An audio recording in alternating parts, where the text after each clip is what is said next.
A surge in Omicron infections drove a record high number of COVID-19 cases worldwide last week, crossing 15 million. And that could be an underestimate, as World Health Organization Director General Dr. Tedros Ghebreyesus has warned. While the United States reported the highest number of new cases at over 4 million last week, China has also recorded its first local Omicron outbreak. How severe is Omicron? Can booster shots save us? What can major countries do to tackle the challenge together? Welcome to this special edition of The Point with me, Liu Xin. I'm pleased to be joined by Professor Sten Vermund, Dean of the Yale School of Public Health, and by Professor Shao Yiming, Chief Expert at the Chinese Center for Disease Control and Prevention, and also consultant to World Health Organization Vaccine Advisory Committee. Gentlemen, welcome to The Point.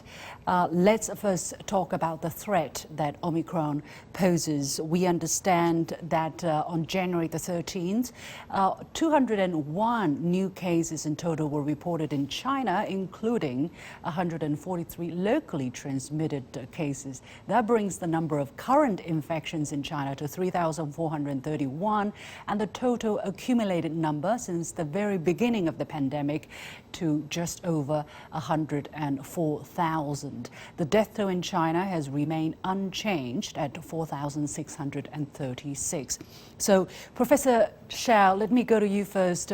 The city of Tianjin, which is right next to Beijing with a population of nearly 14 people, was the first place in Chinese mainland to report domestic Omicron infections last week. A total of 126 locally transmitted cases, Omicron cases, were reported as of yesterday. So how much of a threat is Omicron posing to China? I think it's Omicron, even though it has skyrocketed in many other parts of the world. But in China, it will more or less like the other variants like Alpha, Delta variants in the past about 18 months. They can cause very small local spread, but they will be quickly found and quickly controlled. Maybe since Omicron has even higher R0, which is spread capability than Delta, we will expect maybe a little bit longer time to completely control it. How come China has the certainty or the confidence that the scale will be small, that the control will be soon? We know that China has this zero COVID policy, which is we do whatever we can to suppress the numbers. But how much pressure does Omicron pose for this policy? I mean, the Omicron maybe since in the last few months, there are several episodes of the Delta spread. The country and the region which already be pretty well prepared. That is a good thing before the Omicron get into the country. But our system has been tested again and again, improved again and again. So that, and also another factor, there are almost 3 billion doses of vaccine has been used in the country. So we have a very high level of herd immunity. That also helps the public health zero COVID policy. Mm-hmm. Let me go to Professor Vermund in the United States. As we know, the U.S. has suffered 4 waves of the pandemic, leading to nearly 2/3 of Americans getting vaccinated already. But because of Omicron, there was now a 5th wave. How is the situation in the United States? 2/3 of our population being vaccinated doesn't seem good enough for Omicron, because it is a more infectious virus, as Professor Shao said. So when you have something that sweeps through the population at a very high rate of speed, you have to have many more people immune. Otherwise, the virus has no trouble finding a susceptible individual and starting a new transmission cycle. So that's, I'm afraid, what we're seeing now. our failure to fully vaccinate our country has permitted Omicron to spread more vigorously. We now may be achieving herd immunity, but not the way that we wanted to. We wanted to achieve it through vaccination, and now we're achieving it with a terrible price of illness and even death, so that people may be resistant to serious illness because they have immunity from either the vaccine or the infection. But it's not really the way we wanted to get to herd immunity. In many countries, it seems, however, Professor Vermund, that although the number of infections is high, there are fewer severe cases and deaths due to the nature of Omicron. And it seems that Omicron's threat has peaked. Is that your observation as well? We have had our hospitals quite full of cases, but not as many people in the intensive care unit, and not as many people who have required ventilators. And I believe that's the experience in nearly every country that has been able to report on Omicron, that the number of cases goes up quite remarkably, but the severity is not as dramatic as it was last year. In that case, we are hopeful that with saturation of the population with this virus and or with vaccination, that we will see a peak in the next couple of weeks and we will see a dramatic decline in the number of cases. I can't say that about China because you have a very different approach to viral control. Professor Shao, according to, I'm asking your opinion on a similar question. According to a new study of nearly 70,000 COVID patients in the US, Omicron seems to be less severe than previous variants, and there are similar findings in other countries, UK, Denmark, South Korea. Some are saying it's like another flu, or almost like another flu, but the WHO said on Tuesday that more than half of Europeans could be infected by it and that it is too early to treat Omicron like a flu. And a Chinese infectious disease specialist also pointed out on social media that the variant can still bite. What is your assessment of the situation? I think my opinion is fully agree with Stern. And we know as a virus has two features. One is transmission spread, another is causing severe disease and death. But when the virus has like Omicron, they have a much higher capability of spreading. They skyrocket very fast. As you mentioned, half of the European population in a few weeks, and also Dr. Tony Fauci also mentioned yesterday, it could almost reach everybody in U.S.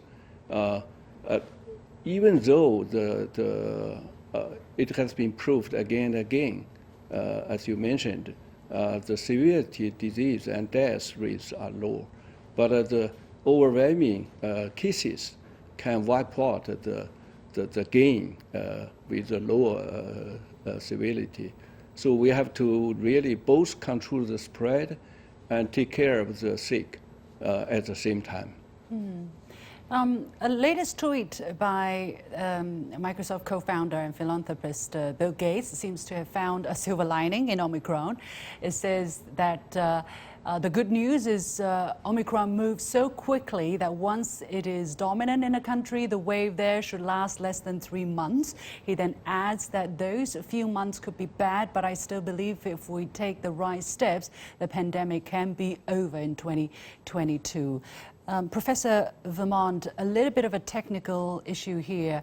Is the virus necessarily evolving to be less deadly? Is scientifically that is sound as a judgment?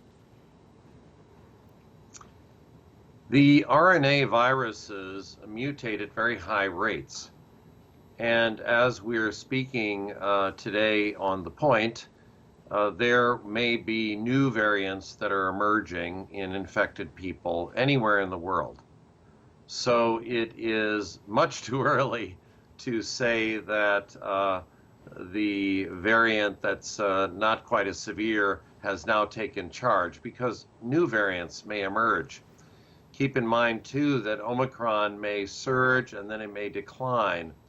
And if a new variant comes in that has a different virologic and immunologic properties, then that may cause additional challenges for us. So I certainly don't feel comfortable about the circumstances. I think we need to stay vigilant. We need to be doing the virologic surveillance. We need to try to get the global community vaccinated, because the fewer people who are replicating virus at high rates, the fewer variants will be produced. Professor Shao, what is your assessment of similarly this question, but also the prediction into the future, like, you know, when and if this pandemic can be over in summer, in springtime of 2022? Yeah, I think it's with a more rapid, less virulent virus spread, it do help to kind of build a herd immunity in the population with less loss of life. But since, I mean, the world is about 8 billion people,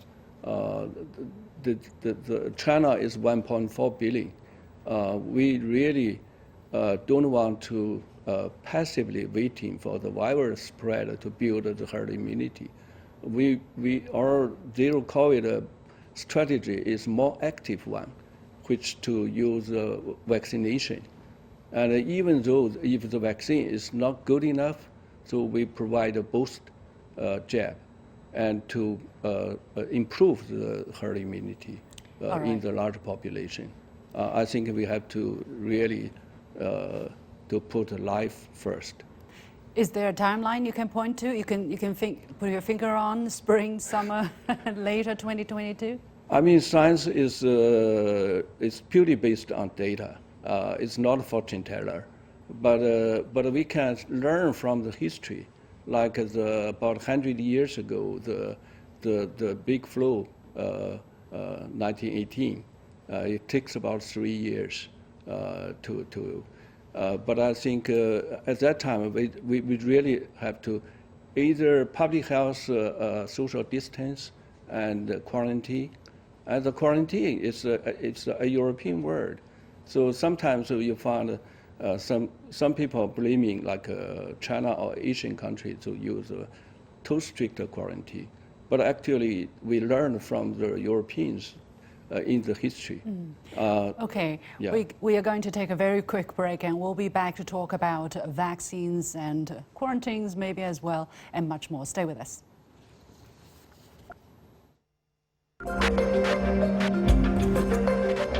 Making sense of the overwhelming wave of information means cutting through the noise to shine a light on the heart of the story and making room for new perspectives.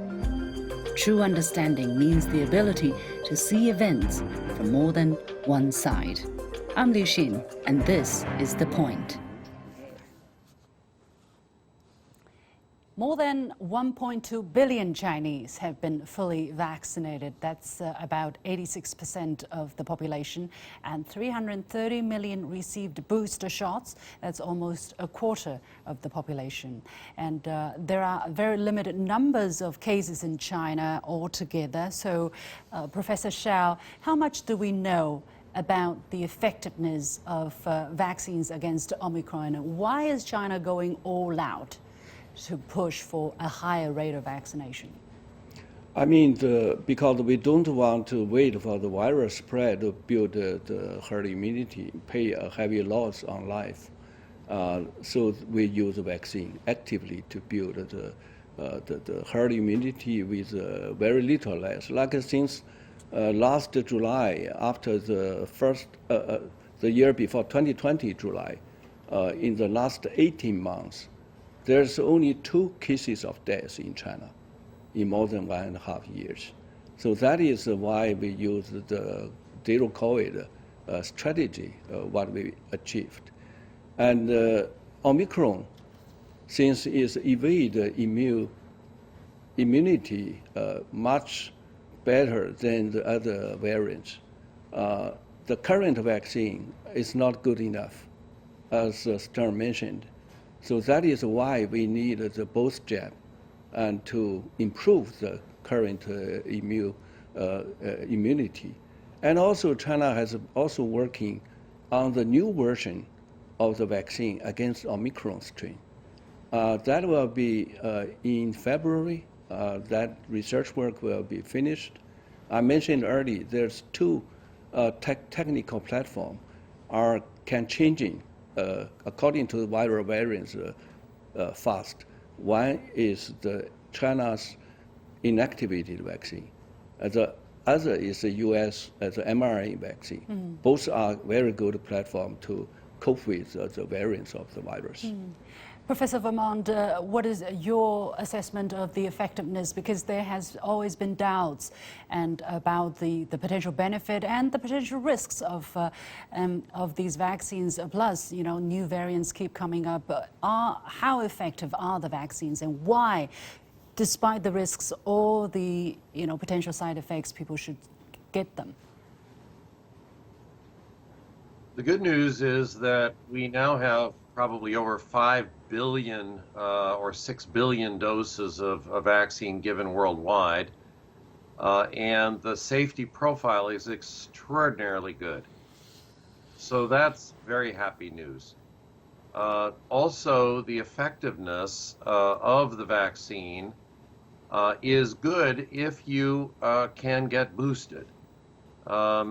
Some of these antibodies that are produced in response to a vaccine are like a lock and key for future virus exposure. But the lock and key doesn't fit quite as well for the Omicron. So we can overcome that to some extent by having higher antibody levels. That's why the booster, as Professor Shao just said, that's why the booster is so essential. So not only do we want to get people the double dose of the vaccine, but we really need to get them a third dose to offer them maximum protection. But some people keep in mind Yes. that vaccines are much better at reducing severity of illness than they are at reducing infection per se. Vaccines don't necessarily block infection. They simply make infection much more benign. Well, some people say, I already have been affected at least once, some people twice. Do I still need to get my vaccination or booster shots? And, the virus is mutating as we speak, so you can't possibly catch up with the speed of the variation of the virus, Professor Vermund. Well, so far, the vaccines produced against the ancestral strain have been reasonably good against Delta and even against Omicron. But that booster is very helpful if you want to really block Omicron from being more serious. So we've been lucky that the variants have still been vaccine sensitive, and we hope that will be true for future variants. We don't know yet. I do think, though, that taking vaccination seriously in China, in the US, in Europe, that's fine. But we need to get the vaccine to the rest of Asia and Africa, Latin America, because in any of these venues, we can produce new variants that could theoretically spread. Yeah. Professor Shao, you wanted to add something here. Yeah, I want to confirm what Sten said. The original prototype of virus can stimulate good immunity. And the vaccine, currently the first generation, all used with that prototype virus antigen. And we study a group of Chinese recovered patients. We found about 10 to 15% of them have very good monoclonal antibodies against alpha, delta, gamma, also Omicron. And they are so broad, but unfortunately, they are not in all people, a small percentage of people. That is why we need a boost. Even with the same first generation vaccine, with a booster to help a stronger immunity, we could still cope with the Omicron. But with the new version of Omicron vaccine, will be added value to let the job be easily done. Let's talk about the inequality, the uneven distribution of vaccines, as Professor Vermund alluded to. The overall vaccination for the world at the moment is 1 in 5 people in low and lower middle income countries. That is to say about 20% of those people have received their first dose, while in higher income countries, 80% have received a dose, and just 2% of people in developing countries have received at least 1 dose. So that's a stark interest. Countries are doing, we know countries are doing, but Professor Shao, given the very unequal distribution, what kind of potential risks are there, and what are people doing something about it? As some people predict we will end this pandemic already by now. But since last summer, we have the Delta. It's spread again. And then currently, the winter, we have Omicron. It's wipe out all the achievement we received. The reason for that is these two variants are coming from the low vaccinated area, like 20% or less in India in the early last year, and also in South Africa. If we don't share the vaccine in the global village, there will be constant new variants coming out. It may wipe out all the vaccine we have. So we need really the first emergency is to, like WHO said, to vaccinate 70% of the total world population. I think the Chinese government has led that effort because last year we already contribute 2 billion doses of vaccine to over 100 countries. And this year, President Xi recently announced we will provide additional 1 billion doses vaccine to Africa alone. So that is the most needed continent for vaccine. I think the American government also do quite some work already. I think there should not be competition between U.S. and China in this field, but we should have more collaboration to provide, as the largest developing country and developed country, the number 1 and 2 world economy. So we should work together to help the vaccine inequality. Yeah. Professor Vermund? I agree completely. If you go back into the history of public health, at the height of the Cold War, the USSR, the former USSR, and the United States banded together with a strong commitment to get rid of smallpox. And the last case of smallpox in the face of the earth was in the late 1970s. We were successful at eliminating it from the planet. And this was a global partnership with the ministries of health of all of the endemic countries, working in partnership with the superpowers that were in the middle of the Cold War. So if we can do it in the 1950s and 60s, why can't we do it in the 2020s? I should also mention that the Chinese inactivated vaccine is low cost. It's not as expensive to make as the mRNA, and it's also easier to transport at room temperature.